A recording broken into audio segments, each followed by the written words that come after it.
우리 좌우 앞에 계신 분에게 우리 즐거운 명절 되십시오. 같이 함께 인사합니다. 즐거운 명절 되십시오.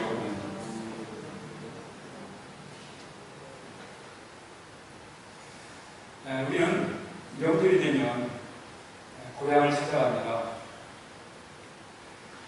추석이 되었던 또 설날이 되었던 명절이 되면 고향을 찾아가요. 고향을 찾아가는 이유는 부모님을 만나기 위해서입니다. 형제 자매들을 만나기 위해서, 부모님을 만나기 위해서 고향을 찾아가는 거예요. 찾아가서는 부모님께 감사를 합니다. 감사를 드립니다. 그래서 명절이 되면 우리 꼭 지금이야 코로나 상황에서 이번에 고향을 가신 분도 있고 못 가신 분도 계시지만, 그러나 대체적으로 우리는 명절이 되면 고향을 찾아가요. 부모님을 찾아갑니다. 그리고 감사를 전합니다. 그런데 이스라엘 사람들은 명절이 되면 고향을 찾아가는 게 아니라, 부모님을 찾아가는 게 아니라 예루살렘을 찾아가요. 예루살렘 성전을 찾아갑니다. 예루살렘 성전에 찾아가서 하나님께 감사를 드립니다. 그래서 명절이 되면, 이스라엘의 큰 명절이 6월절도 있고 또 77절도 있고 초막절이 있는데, 이 절기가 되면, 이 명절이 되면 우리처럼 고향을 찾아가 부모님을 찾아가고 만나는 게 아니라 이들은 예루살렘에 가가지고 하나님께 감사를 드리는 거예요.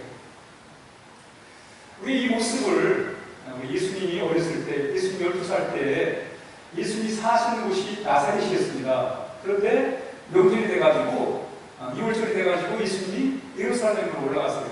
누구와 함께? 가족과 함께 예루살렘에 올라가셔서 하나님께 감사를 드리는 거예요. 이스라엘 사람들은 명절이 되면 예루살렘에 가가지고 하나님 앞에 감사드리는 게 그게 명절날을 지키는 거예요. 우리가 마치 추석이나 설날 되면 고향에 찾아가서 부모님들과 형제들을 만나서 같이 서로 안부를 전하고 같이 함께 이렇게 참 독담을 나누는 것처럼, 바로 이스라엘 사람들은 명절이 되면 예루살렘에 올라가서 이렇게 가족끼리 올라가서 이제 하나님께 감사를 드렸다. 그런데 우리도 마찬가지지만 이스라엘 사람들이 예루살렘 가까이 근방에 사는 사람들이 금방 가지만 멀리 떨어진 사람도 있거든요. 멀리 떨어진 사람들은 예루살렘 가는 길이 쉽지가 않아요. 지금이야 열차나 비행기나 또는 자동차 타고 가니까 더 어려움이 없는데, 그때는 여러분이 잘 아는 것처럼 팔레스타인은 험악한 사각지대입니다. 바위 투성이고 이런 데예요. 이런 데를 걸어서 예루살렘까지 간다는 게 보통 일이 아니잖아요. 힘든 일이죠. 그렇지만 그들은 그 먼 거리를 가면서, 예루살렘을 향해 가면서 어떤 마음을 가지고 왔냐면, 오늘 본문의 내용이 바로 그 얘기예요. 이들이 예루살렘을 향해 올라가면서 가졌던 마음을 이 시인이 오늘 이 시편 128편에서 표현을 하고 있는 거예요. 이런 마음을 가지고 예루살렘에 올라간 거예요. 여러분들은 하나님의 교회에 오실 때 어떤 마음을 가지고 오십니까? 그 마음을 가지고 오는 게 참 중요한 거예요. 내가 어떤 마음을 가지고 하나님 앞에 나오느냐, 이거 너무 중요한 거예요. 우리 하나님 앞에 예배 드리는데 그 예배 드리기 위해서 어떤 마음을 가지고 나오느냐, 이게 참으로 중요하단 말이죠. 지금 이스라엘 백성들이 명절을 맞이해가지고 예루살렘에 올라가는데 어떤 마음을 가지고 예루살렘에 올라가는가, 그 내용이 오늘 본문에 담겨 있어요. 우리가 오늘 그 본문을 살펴보면서 은혜를 나누고자 하는데, 우리가 여러분 하나님의 전을 찾을 때마다 마치 우리가 고향을 찾을 때, 부모님을 찾을 때 부모님에 대한 고마운 마음, 감사한 마음을 갖잖아요. 그런 마음을 가지고 고향을 찾는 것처럼, 부모님을 찾는 것처럼, 우리가 하나님 명절을 향해서 하나님의 전을 찾을 때 우리가 어떤 마음을 가지고 하나님을 찾아가는가는 참으로 중요한 거예요. 왜냐하면 하나님은 그 마음에 복을 주시기 때문에 그런 거예요. 오늘 이스라엘 백성들이 그 먼 예루살렘의 성전을 향해 가면서 가졌던 마음, 우리 함께 먼저 살펴보도록 그렇게 하겠습니다. 1절에 보니까 여호와를 경외하며 그의 길을 걷는 자마다 복이 있다 그랬습니다. 예루살렘 성전을 향해 가면서 이 시인이 무슨 마음을 가졌냐면, 야, 하나님 믿는 게 참 귀한 거구나. 하나님을 믿고 하나님을 섬기고 하나님이 원하시는 길을 간다는 것이 그게 바로 복받을 거구나. 그걸 이 시인이 그런 마음을 갖는 거예요. 나는 복받은 사람이다. 나는 하나님께 복받은 사람이 한 따라합니다. 나는 하나님께 복받은 사람이다. 이런 마음을 가지고 하나님 예루살렘 성전을 향해 가는 거예요. 여러분이 하나님의 성전에 오실 때, 예배를 오실 때 어떤 마음 갖고 오세요? 나는 정말 이렇게 이 세상에서 가장 가까운 하나님을 알고 그 하나님을 얘기할 수 있다는 게 참 나는 복받은 사람이다. 그런 마음을 가지고 우리가 하나님의 전에 찾아와야 돼요. 나는 복받은 사람이다.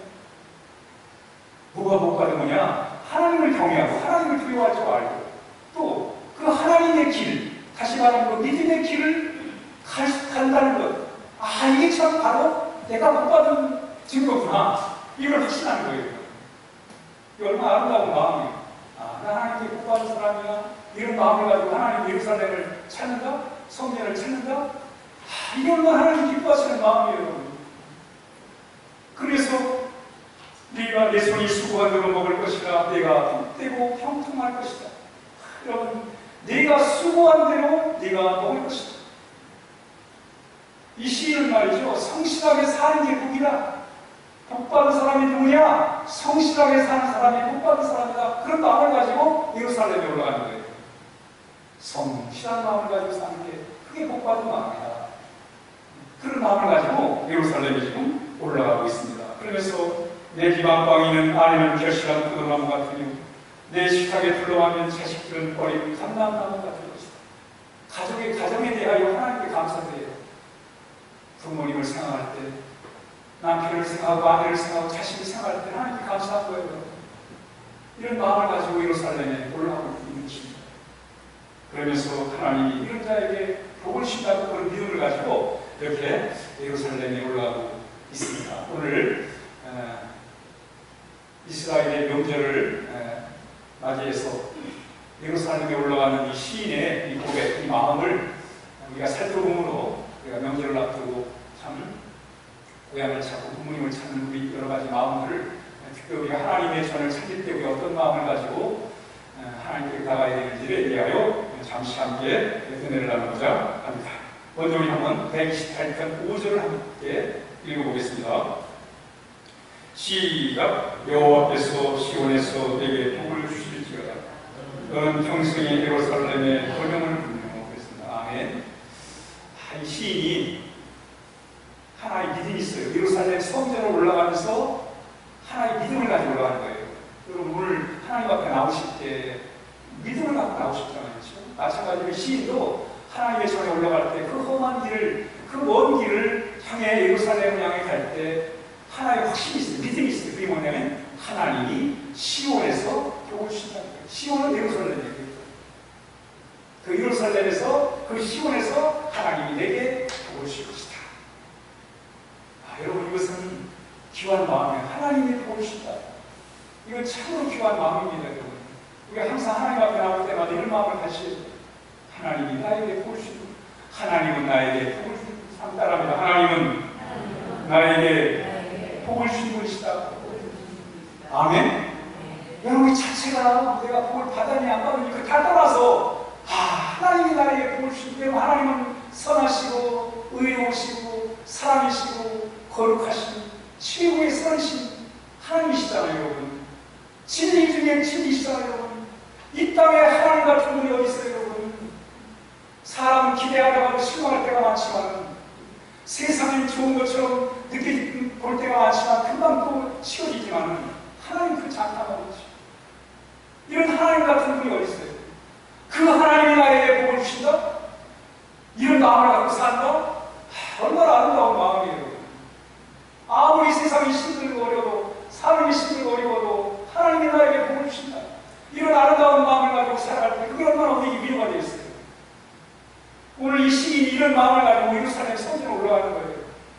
하나님이 시온에서 예루살렘에서 나에게 복을 주실 것입니다. 여러분 성경 이야기가 뭐예요? 성경 이야기는 하나님이 우리에게 복 주신다는 얘기예요. 하나님이 아브라함을 부르셔가지고 뭐라고 해요? 내가 너로 하여금 큰 나라 큰 민족을 이루고 내가 너에게 복을 줄 거다. 그래서 너는 복이 될 거다. 하나님이 아브라함에게 내가 너에게 복을 줄 거다. 그래서 너는 복받은 사람이 될 거다. 이걸 첫마디에 하나님의 첫마디가 내가 너에게 복을 줄 것이다. 그러므로 너는 복받은 사람이 될 것이다. 이게 하나님이 아브라함에게 주신 축복입니다. 하나님은 좋으신 분이세요. 하나님은 우리에게 복을 주기를 원하시는 분이란 말이죠. 아브라함에게 말씀하신 게 아니에요. 하나님은 이스라엘 백성 전체에게 이런 말씀을 하세요. 민수기 6장에 여호와는 내게 복을 주시고 너를 지키시기를 원하며 여호와는 그의 얼굴을 내게 비추사 은혜 베푸시기를 원하며 여호와는 그 얼굴을 내게로 향하여 드사 평강 주시기를 원하노라 할지니라 하라. 그들이 같이 내 이름으로 이스라엘 자손에게 축복할지니 내가 그들에게 복을 주리라. 여러분, 하나님 이스라엘에서 아브라함에게만 하신 말씀이 아니에요. 이스라엘 민족을 통틀어가지고 내가 너에게 복을 주리라. 하나님의 말씀이에요. 여러분, 이런 말씀만 듣고 살아도 좋잖아요. 여러분. 하나님이 나에게 복을 주신다는 거죠. 하나님이 또 모세를 통해서 한 번만 말씀하시는 게 아니에요. 하나님은 수시로 이 말씀을 하세요.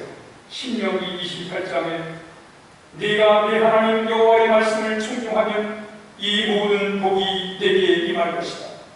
그래서 성읍에서도 복을 받고 뜰에서도 복을 받을 것이며 내 몸의 자녀와 내 토지의 소산과 네 짐승의 새끼와 소와 양의 새끼가 복을 받을 것이고 네 광고리와 떡반죽 그릇이 복을 받을 것이고 네가 들어와도 복을 받을 것이고 나가도 복을 받으리라. 하나님의 말씀이에요.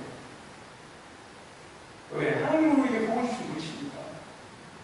이 믿음 자체가 우리에게 있어서 너무나 소중한 거예요. 하나님은 우리에게 복을 주신 분이십니다. 그러니까 이 이스라엘 민족은 예루살렘 성전으로 올라가면서 그런 마음, 그런 믿음을 가진 거예요. 하나님이 예루살렘에서 나에게 복을 주실 것이다. 그런 믿음을 가지고 올라가. 여러분, 우리가 하나님의 손을 찾을 때마다 이런 귀한 믿음을 가지고 가는 건 너무나 중요한 거예요. 이게 뭐 기복신앙이 이걸 떠나서 하나님은 성실하신 진실하신 분이세요.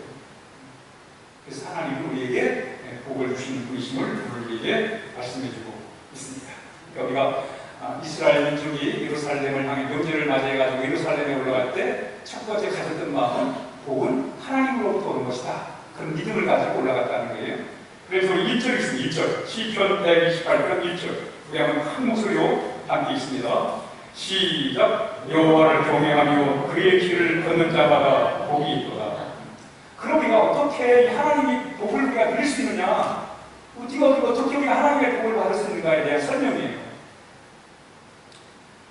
그 이유, 하나님의 복을, 하나님이 우리에게 복을 주시는데 그 복을 받을 수 있는 길, 그건 하나님을 경외하는 거예요. 하나님 경외.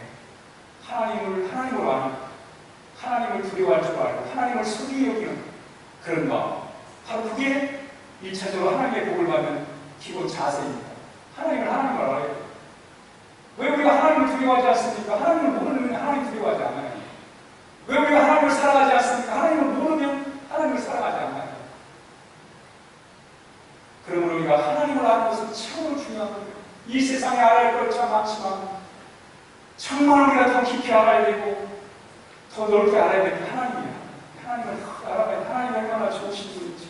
여러분, 우리의 영혼을 만족해 하는 분은 하나님 수밖에 없어요. 우리 육신은 가까가 맛있는 거 먹고 재밌는 거 보고 즐기고 하면 우리 육신은 만족할 수 있어요. 아픈 데 없고. 그러면 우리 육신은 만족해요.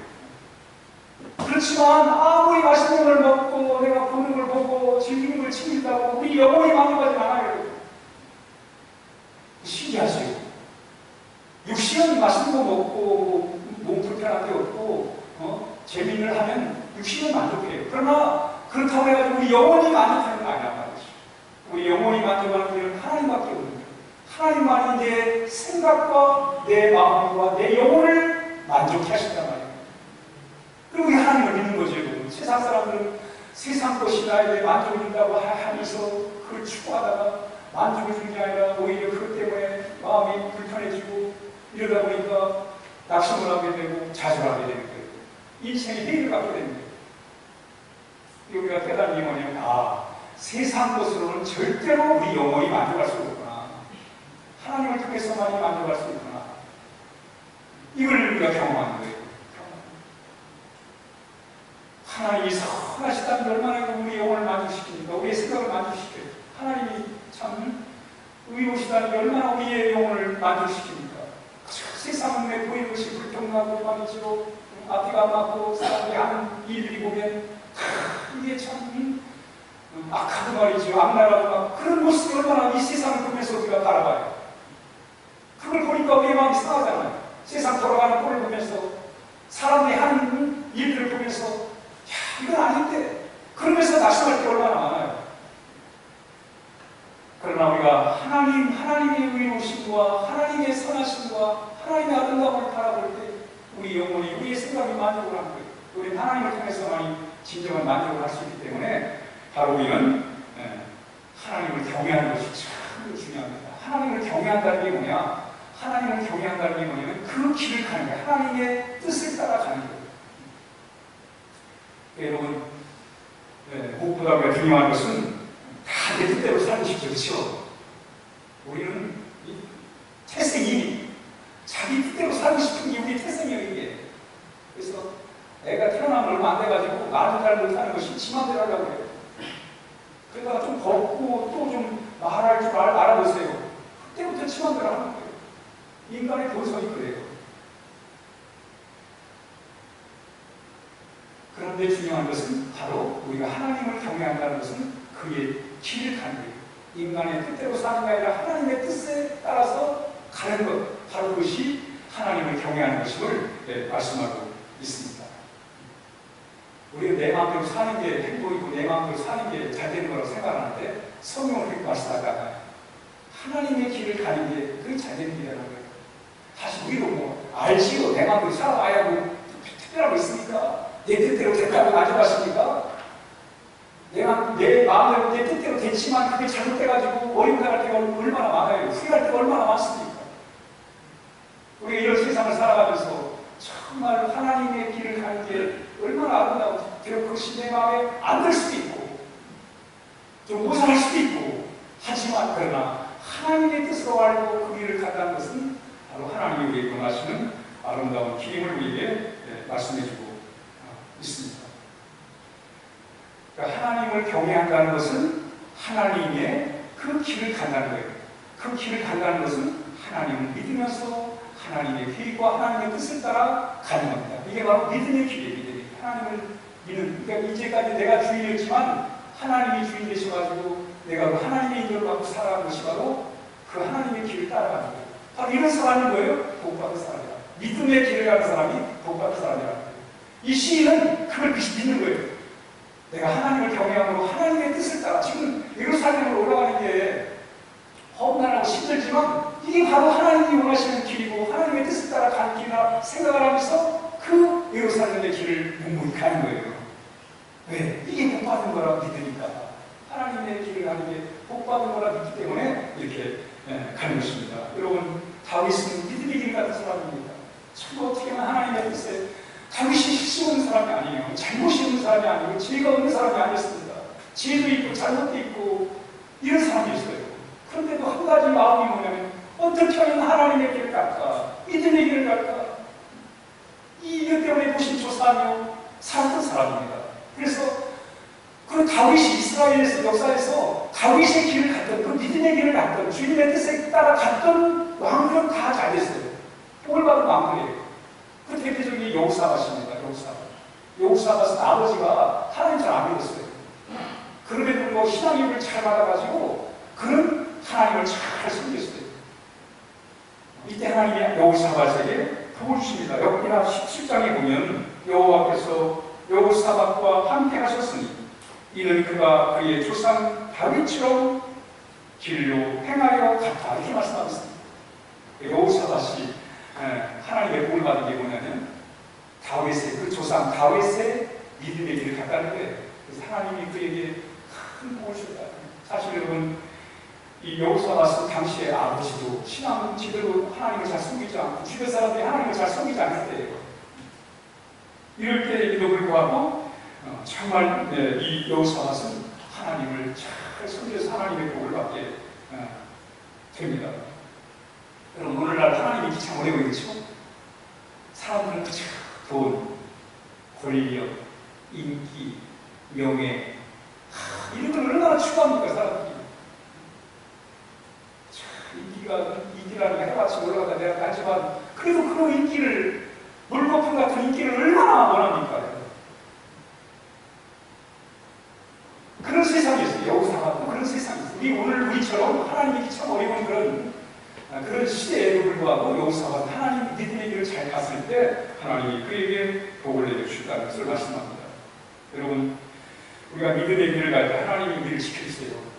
우리가 세상을 이기는 방법은 다름없습니다.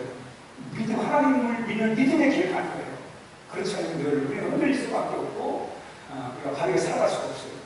그러나 우리가 하나님을 믿는 그 믿음의 길을 갈 때 우리는 담대하게 예수 생명을 가지고 우리가 살아갈 수가 있는 것입니다. 요한일서 5장 4절에 무릇 하나님께로 난 자마다 세상을 이기느니라. 세상을 이기는 승리는 이것이니 너희의 믿음이니라.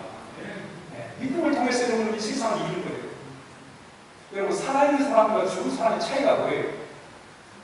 살아있는 사람과 죽은 사람의 차이. 겉모습은 비슷할 수 있어요. 그렇죠? 약간 차이는 있겠지만 죽은 사람과 산 사람의 차이를 다루고 보면 그 차이가 겉모습은 별로 없을 수 있어요. 그러나 이 죽은 사람을 우리가 알 수 있는 게 뭐냐면 죽은 사람은 밖에 온도가 영하 10도면 그냥 영하 10도가 되어버려요. 또 날씨가 더워가지고 영상 45도면 영상 45도가 돼버립니다. 이게 죽은 사람의 모습이에요. 그러나 산 사람은 밖에 영하 10도라고 해가지고 체온이 영하 10도 안 됩니다.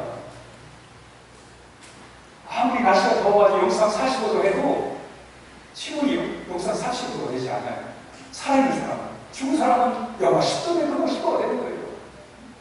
그러나 살아있는 사람은 밖에 영하 10도를 할지라도 36도 5도를 잃지 않은 거예요. 왜? 살아있으니까. 심장이 뜨거우니까. 살아있으니까. 이게 무슨 말이에요? 우리가 살아있을 때 믿음을 가지고 이 세상을 이기며 살아가는 거예요. 우리가 믿음 없으면 세상이 늘 지는 거예요. 왜? 생명력이 없으니까. 하나님의 생명력을 가지고 살아가는 사람들입니다. 그래서 비록 이 세상이 말이죠. 영하 10도처럼 냉랭하고 그런다 할지라도 우리 36도 5도를 잃지 않고 왜 살아있으니까. 이게 무슨 말씀이에요? 우리 세상의 지배받는 사람이 아니라 하나님의 생명을 가지고 세상의 지배와 상관없이 우리가 살아가는 그런 놀라운 삶을 살아갈 수 있는 게 뭐냐? 바로 믿음으로 살아가는 게 믿음이 중요해요. 하나님을 믿는 게 중요합니다. 믿음으로 갈 때 하나님께서 길을 여시고 하나님이 우리를 인도해 주신 것입니다. 그래서 이 시인은 예루살렘에 올라가면서 바로 하나님의 복을 받는 하나님이 누구에게 복을 주십니까? 하나님을 경외하는 사람. 하나님을 경외한다는 게 뭐냐? 그 길을, 하나님의 길을 걸어가는 사람. 하나님의 길을 걸어간다는 게 뭐냐? 하나님을 믿음으로 사는 사람에게 하나님이 이렇게 복을 주신다. 그래서 그 믿음을 가지고 지금 예루살렘 올라가는 거예요. 2절입니다. 시작. 내가 네 손이 수고한 대로 먹을 것이라 네가 복되고 형통하리로다. 이 시인이 예루살렘 올라가면서 이런 고백을 해요. 네가 네 손이 수고한 대로 먹을 것이라 네가 복되고 형통하리라. 네가 수고한 대로 먹을 것이다. 이렇게 말씀해요. 네가 수고한 대로 먹을 것이다. 이게 무슨 복이야. 내가 땀 흘려 노력해서 얻은 거 가지고 산다는 게 뭐가 복이에요.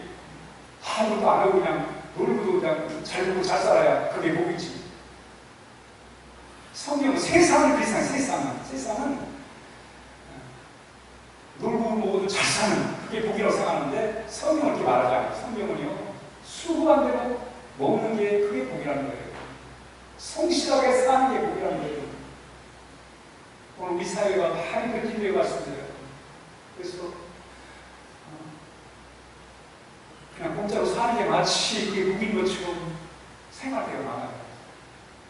그러나 성경은 분명하게 성실하게 살아가는 게 복이다. 오늘 이 시인이 무슨 마음을 가지고 하나님 앞에 가요? 성실하게 사는 게 복이다. 이런 믿음을 가지고 예루살렘 하나님 만나러 가는 거예요.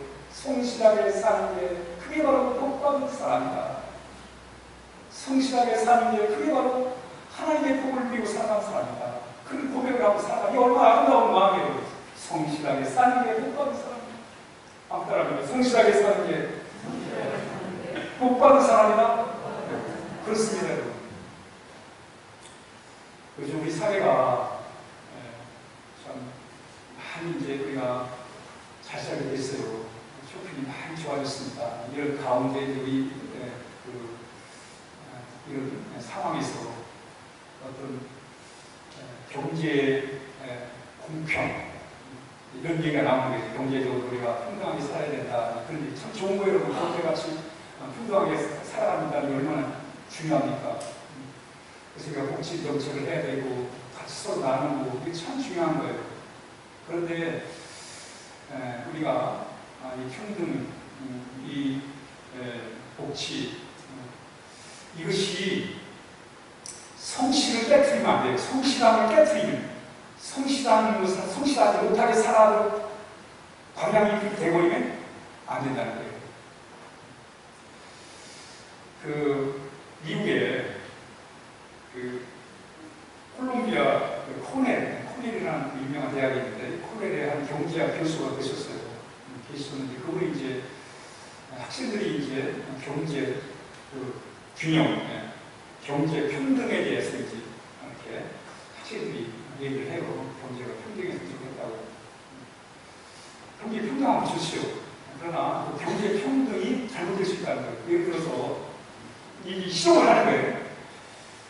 이 교수님이 학생들한테 여러분 그 같이 공부를 해가지고 그 사람은 A 맞고 그 사람은 B 맞고 C 맞고 D 맞고 F 맞고 별로 좋아 보이지 않느냐 그러면서 이제는 시험을 봐라. 시험을 봐가지고 거기에 평균이 나오면 그 평균 점수를 다 주겠다 이렇게 얘기했어요.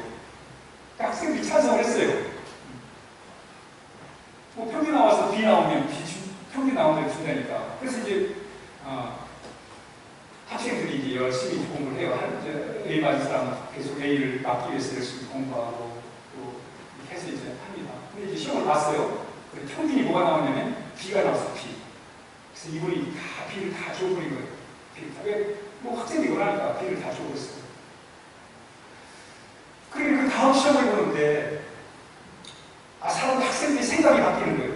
A 맞던 학생들, A를 위해서 열심히 성실하게 공부하는 학생들이 야, 내가 A를 열심히 뼈빠지게 공부해봐야 B인데 굳이 뭐 그렇게 공부할 필요가 있나. 그래가지고 옛날에 A 맞을 때만큼 성실하게 공부를 안 해요. 얘만 하는 거예요. 어차피 B 맞을 거니까. 또 이 C나 D 맞는 학생들은 아유 내가 대충 해지 뭐. 왜냐면 A 맞는 학생들이 날 도와주면 그래도 평균 B가 되니까 이런 생각을 하고 노력을 안 하는 거예요. 그래서 그 다음에 시험을 봤는데 이게 평균이 G가 나오겠어.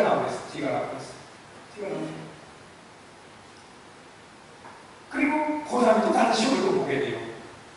근데 결국은 마지막은 서로 성실함을 잃어버려요. A를 맞는 사람도 옛날에 A 맞았던 사람도 성실성을 잃는데 꼭 노력해봐야 결국은 뭐 B나 C밖에 안 되니까 노력을 안 하는 거예요. 그리고 또 뭘 안 하는 학생들은 또 앞에 사람이 뭐 할 거니까 그 사람들을 더 보면 된다 하고 안 하고 결국은 이 코넬 대학의 경제학 교수님이 주로 F를 제가 준 적이 없는데 그래서 결국 F를 맞았다는 얘기예요. 이 이야기가 주는 교훈이 뭐냐면 우리가 여러 가지 복지나 또는 이 평등이나 다 좋습니다. 그런데 이 성실성을 깨뜨리는 성실성을 망가뜨리는 그런 복지나 그런 이 평등은 위험하다는 거예요. 위험하다. 그래서 여러분 다윗이 뭐라고 그러냐면 한번 따라합니다. 최후의 복지는 성실이라. 그걸 여러분 다윗이 잠언 37장 3절에서 성실로 너의 먹을거리를 삼을지어다 했어요. 하나님을 의뢰하고 성실로 너의 먹을거리를 삼을지어다. 다윗은 알았어요. 진짜 우리의 먹거리가 뭐냐? 성실은 성실. 오늘 우리 사회를 가만히 보면서 여러분 다 좋습니다. 복지도 좋고 풍요도 좋고 다 좋지만 이 성실을 깨버리는 이런 그것들은 우리 사회를 어렵게 만드는 길이라는 거예요. 그래서 여러분, 정말 진짜 복지가 뭐냐? 성실하게 살아가는 성실. 여러분, 아무리 우리가 나라에서 혜택을 잘해주고 다 해도 우리가 성실하게 살지 않으면 안 되는 거예요. 정부에서 남의 돈 주는 거 아니잖아요. 다 국민들에 의해서 다 만들어지는 것이지. 그러므로 여러분, 우리가 이런 시대에, 이런 참 여러 가지 시대에 정치적인 이런 소용돌이 속에서 우리 정말 우리 국민 한 분 한 분은 정신을 바짝 차리고 성실이 어쩌구나 이런 정신을 가지고 살아야 돼요. 이 성실을 빼버리면 우리 사회가 아무리 평등, 복지 이루어질 수 없어요. 성실을 젊은이들로 하여금 성실을 잃어버리게 만들고 우리 국민으로 하여금 성실성을 잃어버리게 만들면 아무리 나라는 잘 될 수 없는 거예요. 그래서 오늘 다윗이 그 얘기를 하는 거예요. 성실을 먹거리로 삼을지어다. 성실 그만큼 중요하다는 거예요. 오늘 본문에서 그 얘기잖아요. 내가 수고한 대로 먹을 것이다. 내가 복되고 형통하리라. 성실하게 사는 것이 바로 그게 복받은 거다. 이거 말씀하시는 거예요. 말씀하는 거예요. 우리 사회를 여러 가지 상황을 보면서 정말 이 성실한 삶, 성실성이 계속 살아있는 그런 사회가 되도록 우리 같이 함께 기도를 해야 하겠습니다. 여러분, 성실은 사람 앞에서는 안 돼요. 사람 앞에서는 성실할 수가 없습니다. 성실은 하나님 앞에서만 가능한 거예요. 성실은. 골로새서 3장 23절에서 무슨 일을 하든지 마음을 다하여 죽게 하겠다고 사람에게 하지 말아라. 여러분, 성실은요 절대로 사람 앞에서는 성실이 안 돼요. 여러분, 인간 사람 앞은 놓고 내 중심을 놓거든요. 사람 앞에서는 절대로 성실할 수가 없어요. 성실은 하나님 앞에서, 자기 앞에서 성실한 거예요. 그러니까 하나님을 믿는 게 최고로 중요합니다. 하나님의 사상은요 절대로 성실한 세상을 만들 수 없어요. 그러므로 우리가 하나님 앞에서 성실. 그래서 사도 바울은 사람에게 하는 것처럼 하지 말고 하나님 앞에서 하는 것처럼 하라는 거예요. 하나님 앞에 하는 것처럼. 사람은 속일 수 있잖아요. 사람은 조작이 가능해요. 눈속임이 가능합니다. 얼마든지 할 수 있어요. 그럼 하나님 앞에서 그렇게 할 수 없죠. 참된 양심 앞에 그렇게 할 수 없죠. 우리가 하나님 앞에 살아야 돼. 성실하게 살려면 하나님 앞에 살아야 돼. 레베카 필펫이라는 분이 책을 썼어요. 빨간 사과와 토마토. 빨간 사과와 토마토. 이 빨간 사과는 겉은 빨갛지만 속은 하얘요. 이게 빨간 사과의 특징입니다. 그 토마토는 겉도 빨갛고 속도 빨가요. 그 대부분의 사람들 어떻게 살아가느냐? 빨간 사과처럼 살아가는 거예요. 겉은 빨간데 속은 하얘요. 그게 살아가는 거예요. 그런데 토마토는 겉도 빨갛고 속도 빨간 거예요. 신앙이란 뭐냐? 빨간 사과 같은 우리가 토마토같이 바뀌는 거예요. 어떻게? 내 스스로는 안 돼요. 여러분, 문제는 내 겉을 어떻게 하겠어요? 겉을 꾸미지 못해서 문제가 아니에요. 내 속마음을 꾸미지 못해 새롭게 하지 못해서 문제가 되는 거예요. 왜? 속마음은 아닌데 겉만 자꾸 좋은 말 하다 보니까 결국은 사람이 있어져야 되는 거예요. 결국 뭐가 문제예요? 겉을 얼마든지 남들에게 좋게 보일 수 있어요. 근데 속이 안 되잖아요. 속을 바꾸는 게 중요한데 그 속을 바꾸면 내 식으로 안 돼요. 우리 식으로 안 됩니다. 아무리 여러분 내가 의로운 척하고 무슨 해도 안 돼요. 우리 예수님이 아니면, 예수님의 도움이 아니면 우리는 우리의 속을 새롭게 할 수 없어요. 우리 여전히 빨간 사과처럼 살 때가 얼마나 많아요. 왜? 속이 받쳐주지 않으니까, 속이 감당이 안 되니까. 아무리 멋있는 말을 한다 할지라도 속이 안 되니까 안 되는 거예요. 준비가 안 돼, 속이 준비가 안 됐으면 안 되는 거예요. 아무리 좋은 말을 하고 그런 말을 하고 해도 속이 안 돼 있으면 안 되니까요. 빨간 사과처럼 살아가는 게 사람들이. 세상 사람이 살아요. 빨간 사과처럼 살아요. 그럼 우리 그렇게 살 수 없잖아. 우리 토마토 살아야 돼. 어떻게? 우리 속을 바꾸는 게 어떻게 살아요? 내가 안 돼요. 그래서 우리 주님 붙잡는 거예요, 여러분. 그래서 예수님을 믿는 거예요, 여러분. 예수님을 통해서 내 이 하얀 마음을 겉처럼 빨간 마음으로 바꿀 수 있는, 남들한테 겉보이게 교양 있고 참 아름다운 모습을 겉으로 꾸며내는 것처럼 속도 그렇게 꾸며낼 수 있도록 하기 위해서는 그래서 예수님을 믿는 거예요. 예수님 아니면 안 되니까. 성령의 도심이 아니면 안 되니까. 말씀이 아니면 안 되니까. 우리 주님을 통해서 우리의 마음을 새롭게 만들어가는 거예요. 그게 바로 성실이에요. 그게 성실이에요. 성실. 도마도같이 사는 게 성실이에요. 도마도같이 살려면 정말 내 마음을 주님과 함께 내 마음을 새롭게 바꿔 하루아침에 안 되죠. 바꿔나가는 거예요. 우리 마지막 3절 읽고 마치겠습니다. 시편 128편 3절. 시작. 내 집 안방에 있는 내 아내는 결실한 포도나무 같으며 내 식탁에 둘러앉은 자식들은 어린 감람나무 같으리라. 여러분, 우리 가정들이 다 행복하길 원하요. 그렇죠? 근데 안 되잖아요. 나는 우리는 서로 사랑하고 가족 식구들이 사랑하며 살기를 원하는데 또 갑자기 미움이 생기는 거예요.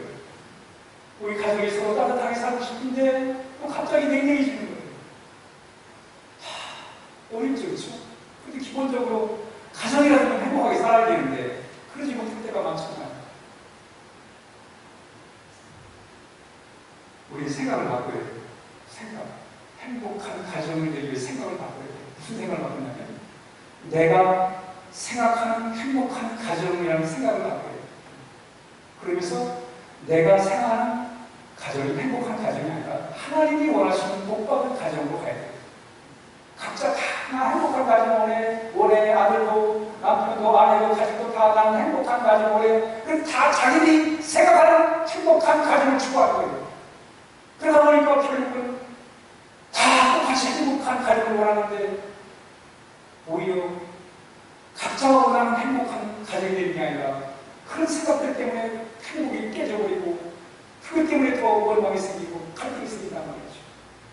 여러분, 프레임을 바꿔야 돼요. 내가 생각하는 행복한 가정이 아니라 하나님이 원하시는 복된 가정이 되도록 기도하는 거예요.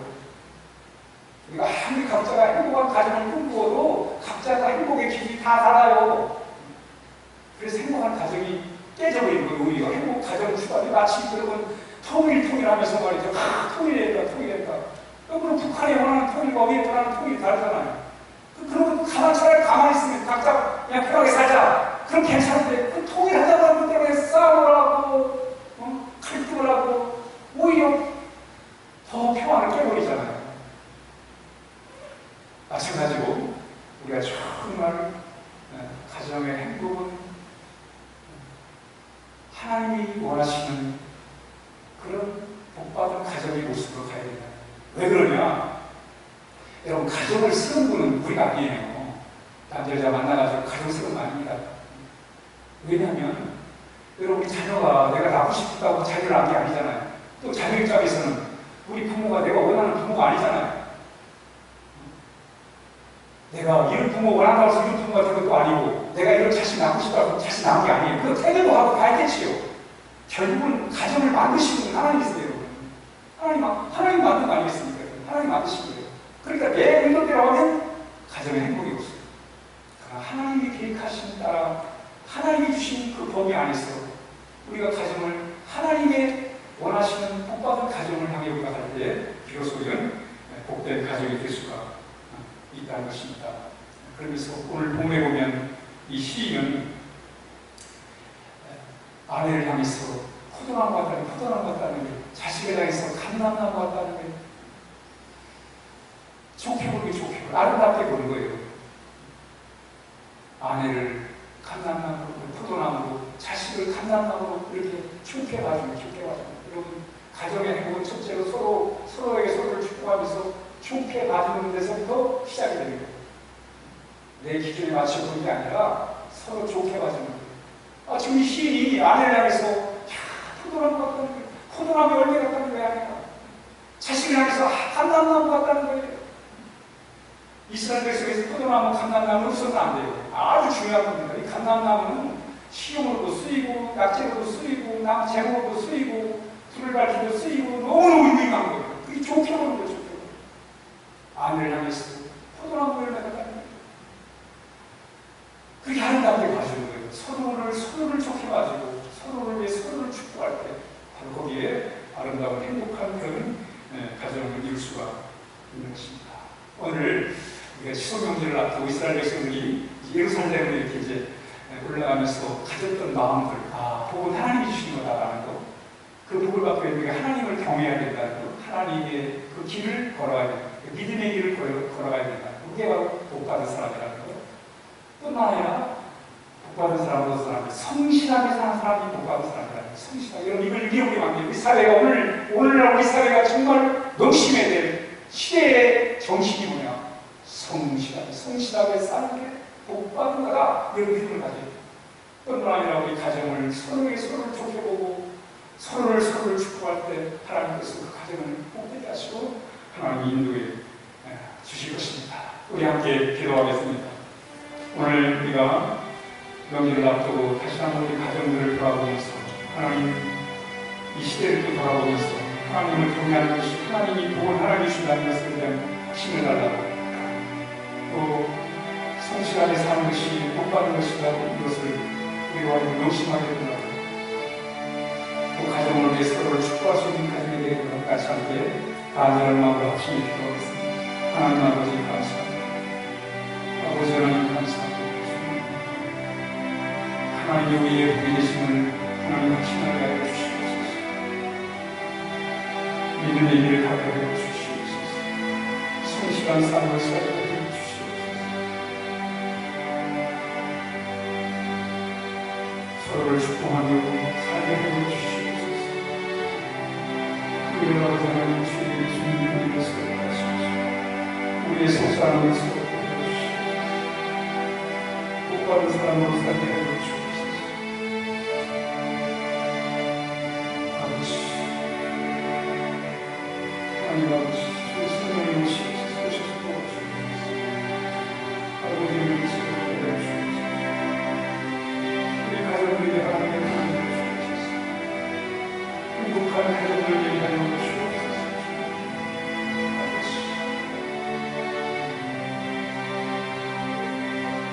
하나님 아버지 감사합니다. 이렇게 또 명제를 통해서 다시 한번 우리 가정에 대한 하나님 말씀을 대할 수 있게 해주셔서 감사합니다. 하나님 우리 모두 복받은 사람으로 살게 하여 주옵소서. 우리 하나님으로부터 온다는 사실을 믿게 하시고 성실한 삶이 복받은 사람이고 서로 우리의 축복할 때 하나님 복받은 삶을 살아갈 수 있음을 확신하게 하여 주옵소서. 예수님의 이름으로 간절히 기도하옵나이다.